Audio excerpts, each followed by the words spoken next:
Good afternoon and welcome to Moments with Melinda. I am your host, Melinda Moulton, and today I am so honored to be interviewing Fran Stoddard. Fran, how are you? I'm doing great. It's really wonderful to be here, Melinda. Thank you for inviting me. Well, I so appreciate your time. Most of my viewers probably know who you are, but I'm gonna repeat who you are anyway. Let's start right now. Fran Stoddard is a media consultant who has been involved in education, public relations, media production, facilitation, and strategy development for more than 30 years. She is an award-winning media producer who has hosted many successful and fascinating television and radio programs. Fran is a Vermont icon who has educated and illuminated the works of many notable Vermonters, organizations, and movements. Is that about right, Fran? Is there anything I missed? Uh, I don't know. I've done a lot of things. My attention moves all over the place, but it's mainly been about people and shining the light on them and on issues. And it's been pretty wonderful. And we're going to get into some of that in a minute. But I want to share with my viewers that about 30 years ago, you walked into my office at Main Street Landing and you rented an office, I believe, at the end of the hallway. Oh yeah. And you were there for quite a while, for I don't know how many years, but when you left, you sold me your desk.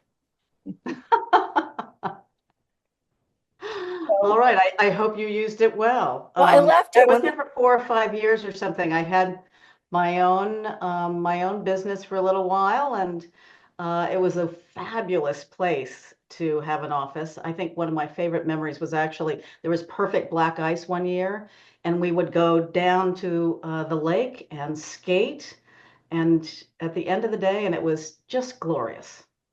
well, I remember you being my neighbor on that floor, and I did leave the desk when I left when I stepped down from Main Street.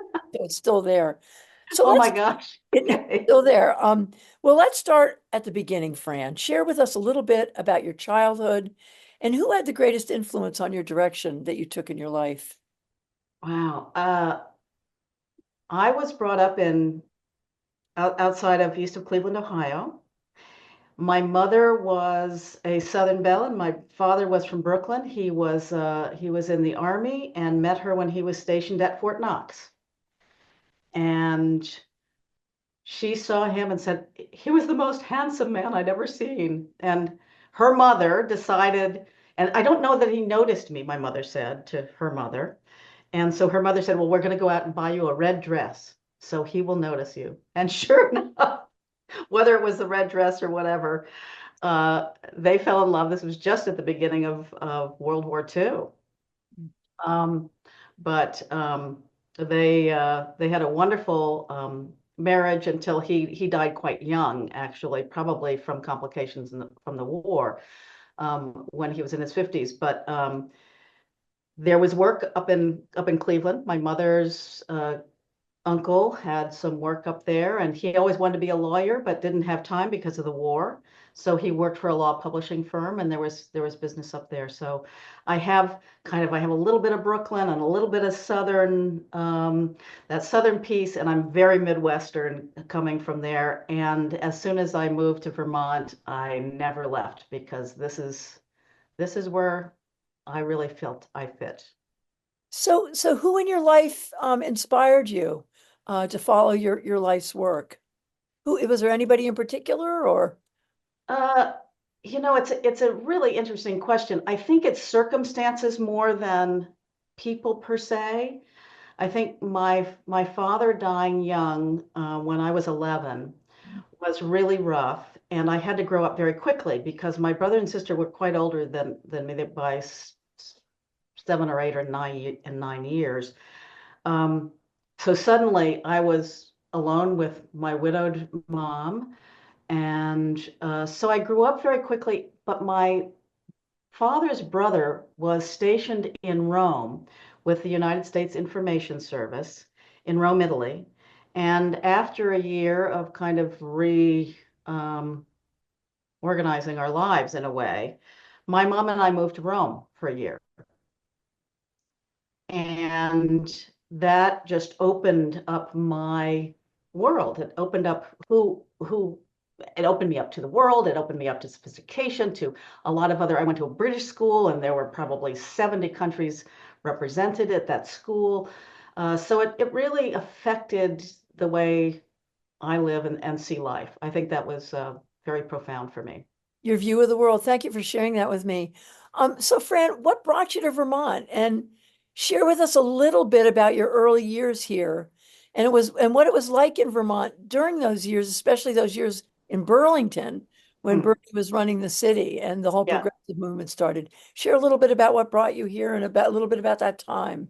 Okay. Well, I after college, I moved back to Cleveland for a little bit and then just knew that's not where I want to spend my time.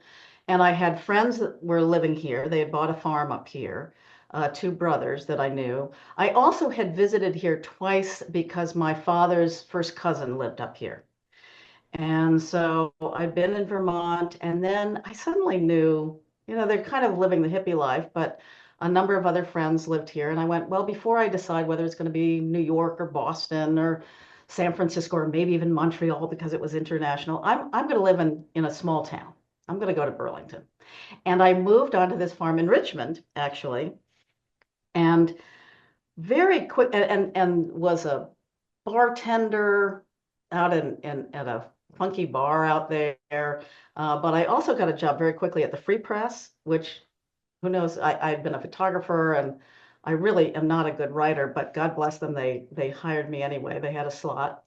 And I I just was enamored. And I came here with one of the brothers who wanted to rekindle a relationship, and that didn't work out. So I moved into Burlington a little bit after that. It's 1979 or 80. It's the first year of the Jazz Festival. I'm out on City Hall Park listening to jazz because I'm a big jazz fan. And I just went, oh, I can see the lake and I can see the mountains, and there are these wonderful people and great things are going on here. Why would I want to go anywhere else? And met some fabulous people that were very connected to nature, also very connected to the arts. It just seemed like a vibrant, great place. And I was very fortunate to get very interesting work when I first came here. So You there you did. You started your career up here as a freelance photographer, working for the go. Mhm. Burlington Press. And then you had a Sunday morning radio program. And then you were offered the job at Channel 22, which was really your segue into Yeah. television. Yes, yeah, I hadn't really done television at all. I made a little film in high school, but I hadn't done television. I learned very quickly, but I had done radio commercials here for the Emerald City of Oz. I'd done and the photography, and I'd done some writing. I was interested in writing shorter things. I knew I was better at that, and to have a little bit less of a deadline than the free press. You'd go to a town meeting and you'd have an hour and a half to write it up and get it into the paper for the next day. Not really my style. So I learned at Channel 22 how to make television. It was terrific, and there were some terrific people there, and I learned my craft. And kind of was I became the backup anchor because there was nobody else there. There was an interview show that was happening there. Again, I was the backup for that, and so I was hired to make commercials, so that's what I was doing. But I was doing all this other behind the scenes or in front of the camera if they needed someone. Did you have any theater experience to put you out there in the front in the front line? I'd had a little bit. I was interested in theater and had done some creative theater at Northwestern. Um, So that's a very interesting question. I was comfortable enough. I knew that the more you're yourself or you're the character that you're supposed to be, the better that is. I it seems very funny to me because I feel more like I'm a producer rather than that on-camera personality. I didn't have that ambition, although I must say there was a woman named Dorothy Fulltime in Cleveland who was, I think she was 80 when I was growing up, or in her 80s, and she would do these feisty, she was this feisty woman who would do these wonderful commentaries. And I was like, wow, she's really amazing and telling it like it is, and she's on television. So I think, if there was an influence, it's like you can do it too. You Yeah, can yeah. you can be on TV. Fran can do it too. So, what, Fran, what do you believe are the inherent qualities required to be a great interviewer? Hmm. Curiosity is the main one. I you have to want to know what's going on for that person. I think curiosity, I think really being interested in people, and as you are, not just the obvious things, but what's your background? What brought you to this part of your life? What were those turning points in your life? And what was the choice that you made? And why did you make that? So that all that curiosity about what makes somebody tick uh, is, I think, very important. I also think, as you do, also research. Mhm. If you come to it, and there are some interviewers that do this, that they don't feel that research is needed at all, and they're conversationalists. But I think you need that starting place of what's this person about, and what is making you curious about them, so you can come up with questions to go deeper into what they're all about. Well, and it opens them up. If you don't know Yeah, anything about yeah, them, it's like meeting a stranger. You have to know about them. So, I mean, but this was you came to Burlington in a time when when the yes. Progressive Party was just coming into, and all those incredible people, Peter Clavelle, Mike Monty, Bruce Cipher, Phil Fermonte, all these incredible people. Melinda Moulton. Oh, but talk, Seriously. talk a little bit about Uh, that time, and also the folks who came, like Jeff Hollander, Will Rapp, all these sort of freaky hippies, uh, all these incredible people, Dave Sellers, who right. just passed away, Oh, who I came to, know. who came to Vermont as young people, some of us, fleeing, wanting to be close to the Yeah, border because of the Vietnam right, War, sure. because we had FBI files. We wanted to be closer to the I border. I do too. Yeah. So, but talk about that period of time for you. It was, as I said, it was very dynamic. I was so impressed. I came here before Bernie was elected, and then just to see that whole shift that happened was also exhilarating. It was wonderful, and to meet people like Will Rapp. I mean, the entrepreneurial spirit in this state was truly remarkable. That whole movement of people coming in the 70s. Um, I don't know what it was, and I'm hoping it's happening again now for young people to find the magic of Vermont, because there were a lot of people that felt it, that felt things could happen here that they weren't able to do in a big city. Uh, it was a small place. It was about community. It was about new ideas. It was about acceptance of new ideas. Um, it was, yeah, all those, Bruce Cipher, all those people trying to say, how can we live an even better life? How can we can create community here in a way that we can't in New York. We can model amazing things and be creative. It was in the soil. I mean, there was just so many amazing people and so much happening. It's true. It's so true. I mean, that whole movement when all the civil rights work that we were doing. So now share with us your work helping to establish Vermont Digger, which all of you know, Hmm. my viewers, is one of Vermont's most valuable online resources for our news. Ah, great question. Well, I was honored to be asked to be on the board of the Vermont Journalism Trust. Uh, and I'm pretty sure it was Bill Schubart that asked me to come on. And there were some amazing people who were concerned about journalism. This was 15 years ago. I mean, they really saw this issue coming. And this was when the Times Argus started shrinking a little bit, when Anne Galloway, lost her job, who founded VT Digger. So she's up in the Northeast Kingdom, and she's creating this amazing online thing that, I didn't really understand what she was doing, but it was like, this is the future. This is really something. And so that happened in parallel. So there's a Vermont Journalism Trust trying to see how can we make sure that deep long form stories are still going to happen, that we have good journalists looking at very important issues that um, that take some investigation. And so we're doing that and doing all the board stuff and I kept saying, there's Anne is doing something pretty remarkable. And I think we should merge. I think this is a no-brainer. She's doing what we're saying we need. Let's get together. And at the time, Anne didn't really have she had a board, but I'm not sure if she was a 501(c)(3) yet. And, there are some board issues that she had. So we merged boards and she became the #1 project of the Vermont Journalism Trust, which is pretty true today. And it was an experiment. And because she's such a dynamic woman and an amazing journalist. It's been really very, very successful. And I mean, we have to keep watching it and make sure that it continues to be successful. Absolutely. These things are fragile. And you were part of that early days. So thank you for that. Now you are a facilitator. And Yeah. as you said in one interview, you are an educator and a connector. Explain that, would you? Huh.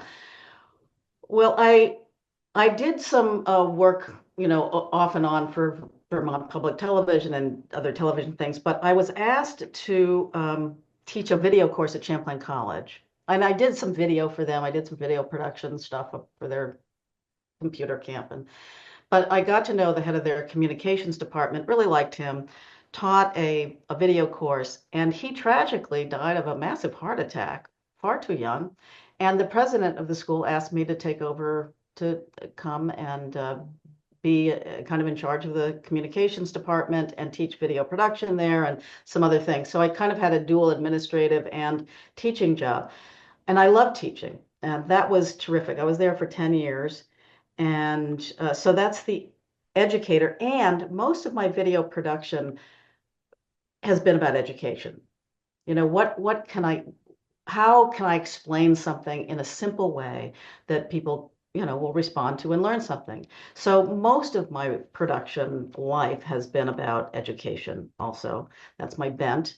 And connections. So the other piece that I found really interesting, having done profile and some of these interviews, is part of that was saying, well, you must know so and so here because, in Vermont is so small. And people would go, oh, no, I don't know that person, or I've heard of them. And I go, oh my God, you gotta get together with them because something's gonna happen. And I love doing that. I found that was something because I was in touch with really brilliant and these creative people that we were talking about earlier. They sometimes would get so, I wouldn't call it siloed, but they were so focused on what they were doing that they might miss somebody that they could connect with and even go further. It was fun to do. That's great. And it's so important. And we need more people like that who are connectors. So now for several decades, you have interviewed hundreds and hundreds of people. I don't know how many, but hundreds and hundreds. Could you share with my viewers if you could pick it out of all of them, your most fascinating interview and why? No. You can't, not one. Here's what I'll say. I have people ask me this, and every time I interviewed somebody, that was the person that I most wanted and was most interesting. It's kind of in categories like Ed Koren, brilliant, comic, people with that comic twist to them were so wonderful to interview. So I loved him. I was privileged to interview Molly Ivins, who was an amazing woman from Texas who just had this humor. There's something about, writers are so articulate. So they're fun because they're articulate and they think about things and they think about what they want to express. So writers were amazing. But There's too many. Really, I love them all. It's not a fair question. So let me move on to this one. Say if you had one person who is still living, who you would want to interview, who would that be? Oh, well, Barack Obama just popped in my head. Perfect. Well, I agree with you right there. So now you have been a leader on many Vermont boards, and so I want to thank you for that, for your incredible board service. Now Thank you you. were co-founder of the Vermont Global Exchange. Can you share with us a little bit about what that work entailed? Sure, it really came back to the connector piece. There was a woman that moved to Vermont. She decided she'd lived all over the world with her husband. She decided that she wanted to live her last chapter in Vermont. She moved into Wake Robin. And she called me up one day and she said, I think you know a lot of people here and I want to be in touch with you. Let's go for a walk. She was just amazing. Um, Jackie McMakin was her name. And so we went for a walk and she said, my son is doing what he does for his company is they work with Fortune 500 people at different levels of management and puts them together so they can solve their own problems, peer to peer. And he's giving me one of those sessions, a session of 4. And he said, whoever you want, Mom, I will do a session with them and we'll give them 4 peer-to-peer things. She goes to me, who should it be? Should it be farmers? Should it be people around sustainability? Should it be? And I asked her a little bit about what she did. And I said, actually, I know these amazing people from the state of Vermont who are running international NGOs. They don't know each other because this is one of the things I'd say, well, you must know so and so. Well, no, I don't.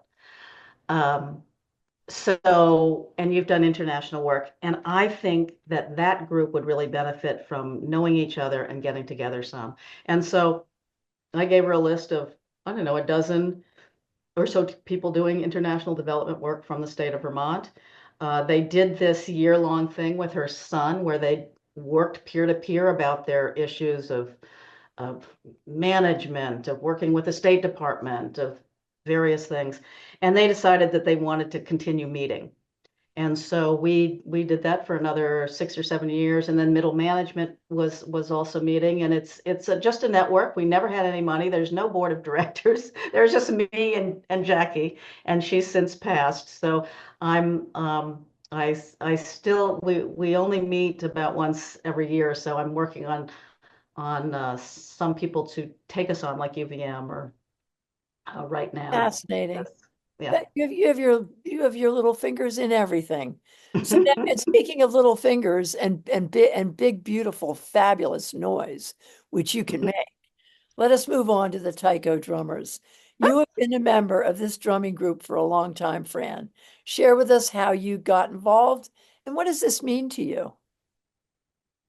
It's so interesting. So I would never have imagined that I would be a part of a drumming group, but I started going out with my husband, who is part of the group, and I just thought, well, this is really interesting. I think I can do this. I've got a sense of rhythm. I really like music. I like the exercise. I like the focus. And so I began to practice, and I told him, I said, if we don't work out, you can have taiko, but I'm really fascinated by this. And I just took to it because it was exercise, it was making music, it was making something with other people, it was meditative. And I took to it, and it How was many years have you been doing it? How many years, excuse me for interrupting, but how many years have you been doing it? 20, 25 years or so. And you and your group came down for the women's rally we had in November. And your group set up right there at the State House. And you drummed to guide people in. You drummed for the marathon. I mean, you guys are amazing. And it's almost a spiritual experience. The, Yeah, what and you it is for a lot of people. yeah. It varies for different people. I mean, for me, because it's very meditative and you can't think about anything else when you're doing it or you mess up, it it is. And for some people it's even more spiritual for them, or for some people it's not. It's just about the drumming or it's just about whatever it is. And I'll Uh, bet it's good for your memory. I oh, mean, I bet it helps your memory. So I'm fascinated with that. And thank you for being for a great taiko drummer. I love seeing you up there and being out there. So where do you see our local media in today's world? We are losing so many small local newspapers across the country. Well, it's really concerning. Um, Media and trust of the media and media that one can trust is essential. We're kind of in a dangerous place right now, in my opinion. We are losing, there are big pockets of the United States with no decent news, and they get their news from unreliable sources, very biased sources. This is very, very troubling to me. Uh, I think, interestingly enough, at the University of Vermont, which doesn't have a journalism major, they are doing some remarkable work around this about having students pick up some of the gaps and doing reporting around the world, and they're helping people around the country doing this because the nature of the media is changing so rapidly. And we have these little devices, and it's all split up. It's not just three networks. And there has been distrust has been sown in the media, which is really disturbing. But really trustworthy media, they still are like three sources or forget it. A lot of media is irresponsible, and they are not doing those things. I'm sorry, I'm getting way Well, off. I could go let's on and on about well, this. I think let it's me try to troubling. yeah, let me try to focus you here. Thank you. Gone are the days of Walter Cronkite and Edward R. Murrow, when everyone heard the truth in what was being reported at the exact same time. Right. So, and in this vein, now Americans have this very popular news program, Fox News, which is owned by a foreigner, Rupert Murdoch. And it was Fox News that captured the minds of so many in this country. So, how can we stand up to this? And as you know, just in the last week, MSNBC has let go of Joy Reid and cut back on Rachel Maddow's staff. And the assault on our free press is real. It's very, very real. And it's focusing a lot on people of color. Yeah. It's very, very real. And this whole thing about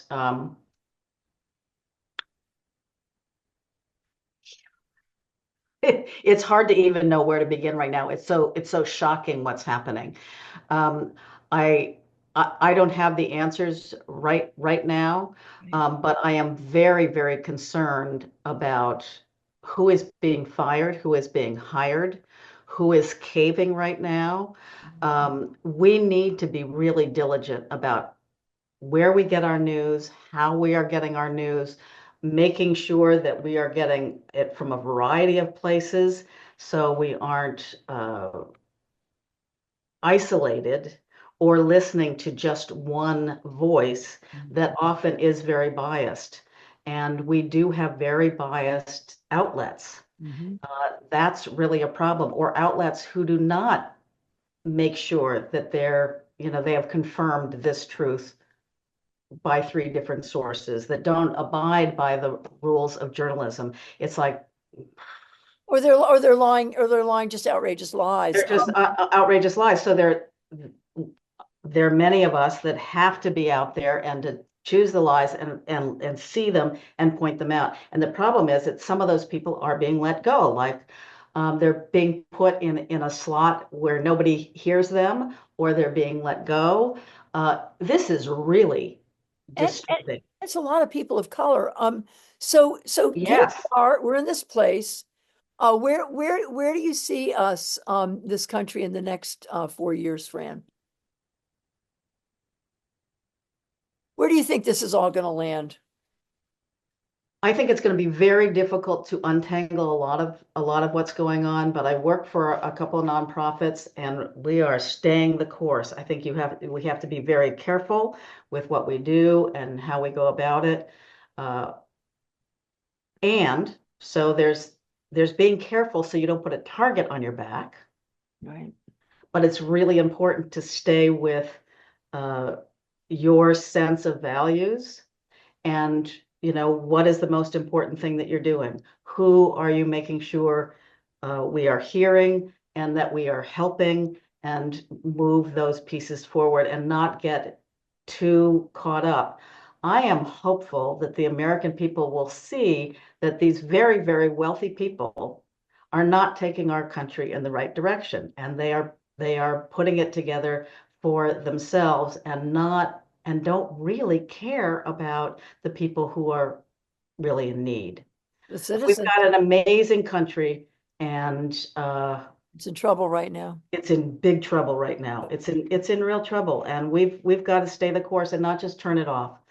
I think that's the most important thing. You can't just turn it off because because Vermont we're very different here. We're on a very different track than much of the country or where this group wants to take us.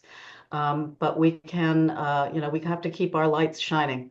We're a big voice and we're leaders in so many things.